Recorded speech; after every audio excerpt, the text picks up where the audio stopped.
el Congreso Iglesia y Sociedad Democrática es un congreso donde la Iglesia quiere, como la doctrina social de la Iglesia, estar viva y estar dialogando con los problemas de la actualidad, ¿no? Con los problemas no históricos, sino con los problemas que hoy tiene la sociedad en la política, en la economía, en la educación, con la juventud, con la familia, los grandes retos globales también, y eso es de lo que va a tratar el Congreso. En el año 2018, el Congreso Iglesia y Sociedad Democrática que se celebró pretendía reivindicar el papel que la Iglesia tan importante había tenido durante la transición española. Y ahora, la pretensión era hacerlo cada 2 años, ¿no? El 2018, 2020, 2022, en 2020 pues por razones obvias no se puede hacer, y en el 2022 lo que quiere hacer es una mirada hacia el futuro. Bueno, yo Iglesia quiero seguir aquí, pero en un mensaje actualizado del Evangelio, y quiero dialogar con los distintos actores de la política, insisto, economía, cultura, sociedad, mirando hacia el futuro. Por eso es el mundo, se habla del mundo que viene, ¿no? El mundo del siglo XXI.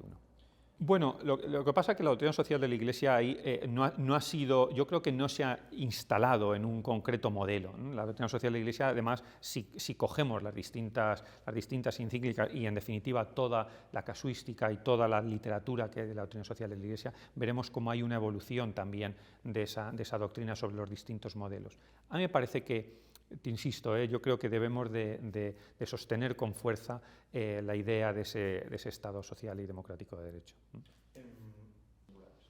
Bueno, el punto del diálogo creo que puede ser bidireccional, en el sentido en que en el momento en que estás dialogando, no solo estás poniendo de manifiesto tus tesis, que ya creo que de por sí es un valor, el que también el otro, el que muy probablemente en otro contexto no te hubiese escuchado, te pueda escuchar, y tienes, un poco en la línea de lo que tú señalabas, tienes la oportunidad de trasladar ese mensaje también evangelizador como Iglesia, ¿no? Por tanto, el mero hecho, la escenografía del diálogo a ti también te permite transmitir un mensaje. Pero al mismo tiempo es bidireccional en cuanto que también la Iglesia puede beber de cuáles son las preocupaciones que tiene en este momento la sociedad. La sociedad tiene preocupaciones y yo creo que, insisto, desde un punto de vista también de lo que es el mensaje del Evangelio, a la Iglesia esas preocupaciones le deben de interesar, ¿no? Por eso me parece que el diálogo bidireccional es una apuesta en sí mismo positiva o favorable. Bueno, y de hecho así es, ¿no?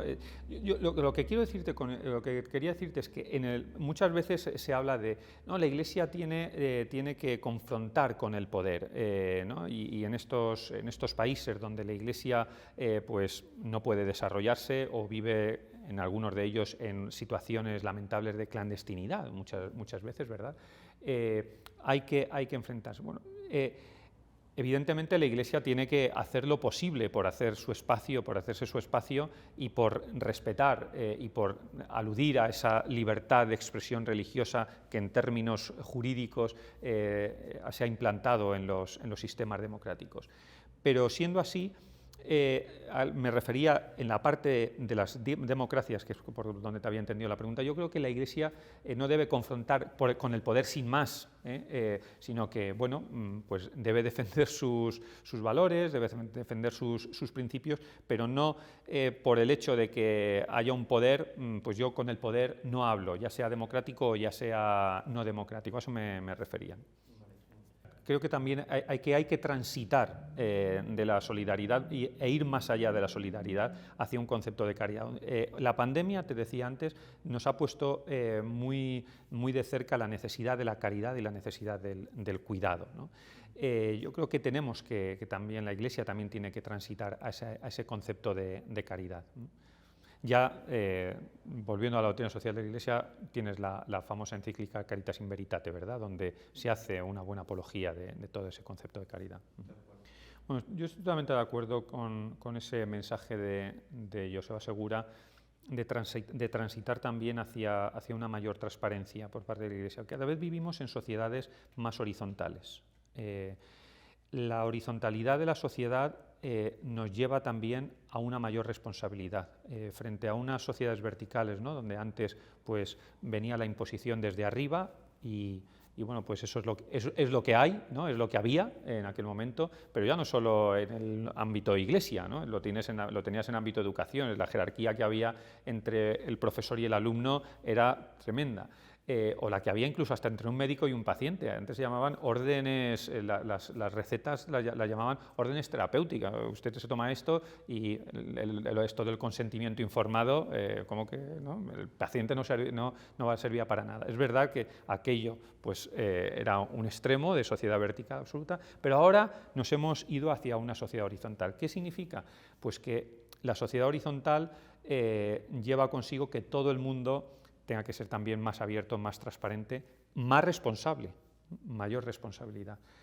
La Iglesia no es ajena a la evolución de esa sociedad horizontal en la que vivimos y, por tanto, el dinero, el patrimonio y otras muchas cuestiones tiene que ser transparente y tiene que contar lo que hay.